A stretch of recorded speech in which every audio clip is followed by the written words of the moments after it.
Welcome back to Hodge and Podge. Are you ready to get into this week's topics? Let's do it. All right, man.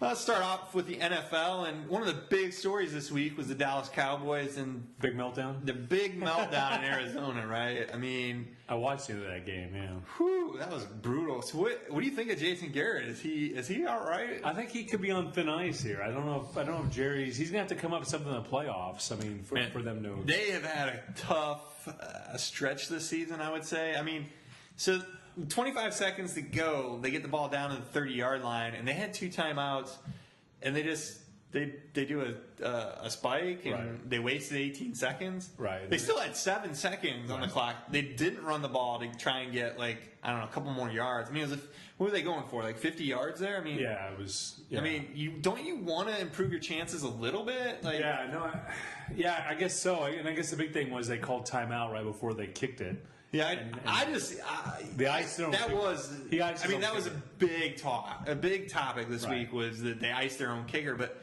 to me, the decisions leading up to that were even more ridiculous than the actual. I'm going to call a timeout before my kicker kicks. Yeah, they had some problems. I don't know if Jerry's going to put up with that, and I think Garrett's time there is maybe waning if he doesn't make the playoffs. You think maybe he just wasn't ready for the big step of being the head coach? I don't know. I just think the team has. I think they played okay and they played great because then they got overtime and the Cardinals went right down the field and scored. Yeah. So I mean you got to look. That was not good. You got to look at the defense too. Yeah, that was pretty bad. But I think Garrett's safe for now. But it'd be better if they made it to the playoffs. But all these people love Romo. It's like I see Romo. I mean, they scored 13 points. I mean, come on.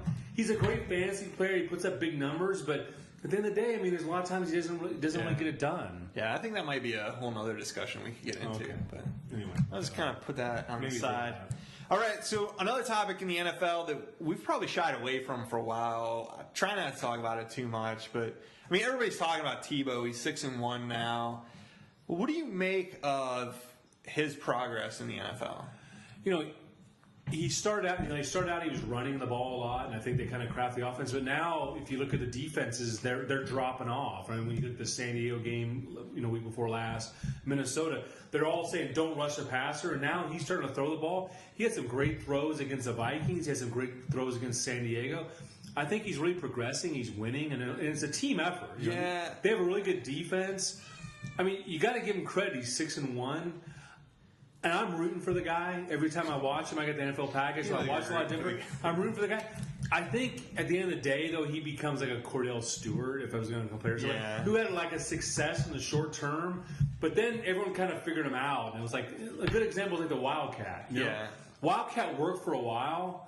Then the defensive coordinators put their head together, and all of a sudden they were able to stop it. So in the short term, he's got some success, but I think in the long term, I'm trying to be as objective as possible because I don't really like Tebow, and that's just from his college. Why don't you talk about Tebow? What do you like about him? He beat Ohio State in the national championship. Well, I mean, come on, let it go, man. It's like 10 years ago. Not quite that long. About 5 years ago.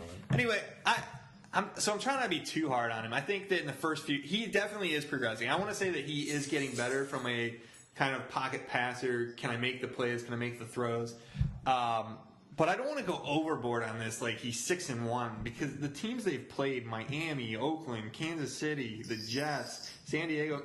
The Jets probably were quality win. Oakland was leading the division. Yeah, but they had no McFadden and Carson Palmer been in there for a week. Well, I mean, he can only play the team. I mean, I understand. The Jets were good. But the Jets are winning. You have to take that into account. The Jets Minnesota's 2-10. I mean, do you give him a lot of credit for beating a 2-10 team? I mean. I just think he's doing all right. He went out there and got the job. The biggest thing for him is that he's not turning the ball over. No, and as long as he continues that, he should be somewhat successful. Well, that's as far as I'm going to go. Is somewhat successful. Well, it's almost a blueprint for everybody else, right? So I mean, you have like a Matthew Stafford on or Mark Sanchez, maybe Mark Sanchez, right? Just don't turn the ball over. I mean, and you have a good defense. The team's got to go 75 yards on you, and it's tough to do. But you give him the ball on the 30-yard line. That's like Stafford on Thanksgiving Day. He throws for 275 yards. He throws 3 picks. You lose the game. It's true. It is. I mean, hold on to the ball, man. Just saying. All right, Mr. Dodger. So we're moving into baseball a little bit. Obviously, the winter meeting's going on. The Marlins are making quite a splash right now. Jose Reyes. Where's all his money? Where else You got is some money offer come for from? Albert Pujols. I mean, 10 years. They're going to give him 10 years. what do you think of the Marlins' chances next year? Are they looking pretty good for It's you? going to be a tough division anyway, because you be a tough one. you got Braves. the Washington to be better. Washington's going to be better. They got Bryce Harper coming up. I mean, We hope so. They got the pitching coming back. But I don't know. I don't know if Reyes was a good move. Yeah. Reyes had a lot of off years with the Mets. I mean, never lived up potential. And then of course it's like it's the typical. It's your option year. Now I'm gonna go buck basically. So Albert Hainsworth. Right. So now they're gonna pay this big money. I lived in the Tri-State area for a while in New York. Watched a lot of Mets games. Kind of root for them a little bit as far as when they're playing different teams. But I'm just kind of glad the Mets probably didn't sign him because I think you're going to overpay. Do you think Pujols is going to accept with the Marlins? 10 years? Yeah, I think he's going to accept. The only thing, they're not going to give him the no trade clause is what they're saying. But 10 years, no one's going to match that. 10 years, I mean, he should stay. Sirianni, look at the long-term contracts. You got Sirianni with the Cubs. You got A-Rod with the Yankees. They've all regretted these long-term contracts. But I think what the thing with the Marlins but for the player, it's good, right? With Marlins, they got the new stadium. They want to put people in the seats. I mean, what were they average? Like 500 people? 500 people last year a game? Yeah, I think it'll be interesting. That's only a slight exaggeration. I think it'll be interesting to see how it plays out. Yeah, I don't know. I just think it's one of those things you look on paper. They're going to have all these great players, and you think, oh man, they're going to win all these games, and they're going to end up winning like 80 It's like the games. Heat, what do you Yeah, do? it's like the Heat went to the All final. right, so hey, big news. I know you love to talk about Tiger Woods. He won a tournament he was in. He did. And I think So is he back? Is he the old Tiger? Or I guess is he define back? back. Define back. Define back. I don't think he's gonna be as dominant. I don't think he'll ever be as dominant as he was. No, I don't know right? anyone in our generation. But is he back to being a contender at every event? Let's put it that way. Is he back to the point where you would say at every event you've got to be looking at Tiger Woods to win it? No, I don't think so. You don't think? I think he's. That's too much of a dominant. Yeah, I think so. I think so. So you just think he's back? What do you give his chances for the Masters? I think he's pretty good, the Masters. Yeah, you got to put him up there. He right? owns Augusta. I mean, that's his. I was hoping you were going to go the other way because no, I think Augusta where he's had a chance. Where he has trouble is the U.S. Open because of all the rough. Yeah. He's driving the ball straighter. I like the interview he had the other day where he was talking about mentally he's gotten to the point where he can really focus on the matches for the 4 rounds that he's in. So if he can do that, I think. But I think for him, he had an offside. Yeah, I think for him the biggest thing is really mentally being engaged for the 4 days and being able to do the Tiger focus on and get his game together. I think that's going to be the biggest thing for him. But if he can do that, I think he'll be in most of those competitions. Some of it is physical too, though. Yeah. He's gone through all those he's gone through the knee surgeries. He's had those troubles. That piles up after a while. So maybe mental, but some of it's physical. Hey, we're going to get back to one of those topics that seems to come up every 2 weeks. Conference realignment. So the Big East is reporting to have added Boise State, San Diego State for football only, SMU, UCF, Houston This is a big for joke. all sports. I guess they're And now I've heard even most recently that Navy may be interested for football only. This is like a big joke. This is ridiculous. So what do you think of the Big East? I mean, all over the country, right? This is ridiculous. I mean, this has just gotten out of hand, and I guess it's kind of everyone's grabbing for the money. Everyone's grabbing for that BCS berth. Here's a real Boise question. State wants in because they get the automatic berth with BCS. Well, here's a real question for you.